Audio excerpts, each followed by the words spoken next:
I had a wonderful time with that because Doris Kearns Goodwin, who wrote the book, was our advisor, and she was with me quite a bit of the time, and quite unexpectedly for a person who had gotten Pulitzer Prizes and had a bestseller by weeks and weeks and weeks, months on the Times bestseller list. She was so delighted with the whole process of converting it to film that she was a great help, and because she had close connections with the Kennedy family, and finally won, after a year or so, an actual audience with Rose Kennedy. She was just great to have on the set. One of those few people who just adored the whole process and was a real enthusiast, and was a major help. And again, the people involved were quite exciting to work with. I mean, the sense of, well, it's still many years after both the Kennedy brothers were killed, but there was this sense of history, of working with historic things. They had Annette O'Toole, who was one of my favorite actors. We started out on a feature that I did with her. I haven't talked to anyone about the features, obviously. One-on-One, where she was just adorable with Robbie Benson, but she was just a fine actress, excellent. But she was stupendous as Rose Kennedy, all the way from being a teenager to a 73-year-old woman at the inauguration in 1963.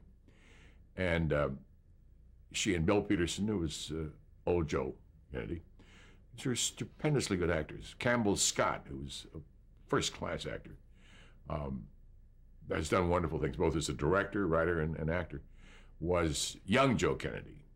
Steve Weber, who went on very well in television, and then replaced the guy who played the second part in The Producers on Broadway. He's largely theater. He did, even though there was no major resemblance, there was enough of a resemblance, he did an amazing Jack Kennedy. So it was fun to see history creeping up on you like that.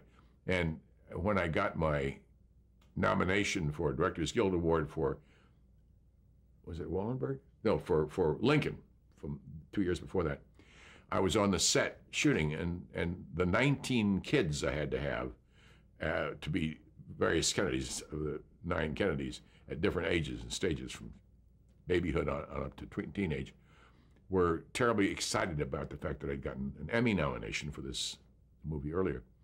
And so the day of the Emmys, which I couldn't be at because I was shooting, these 2 little gals, 2 of the little Kennedys, came forward and gave me a cartoon that they had done, perfectly beautiful, of an Emmy, of the unmistakable Emmy trophy.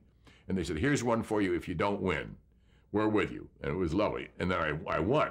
So I've got that and my Emmy side by side on my shelf. But it was a good experience all the way around.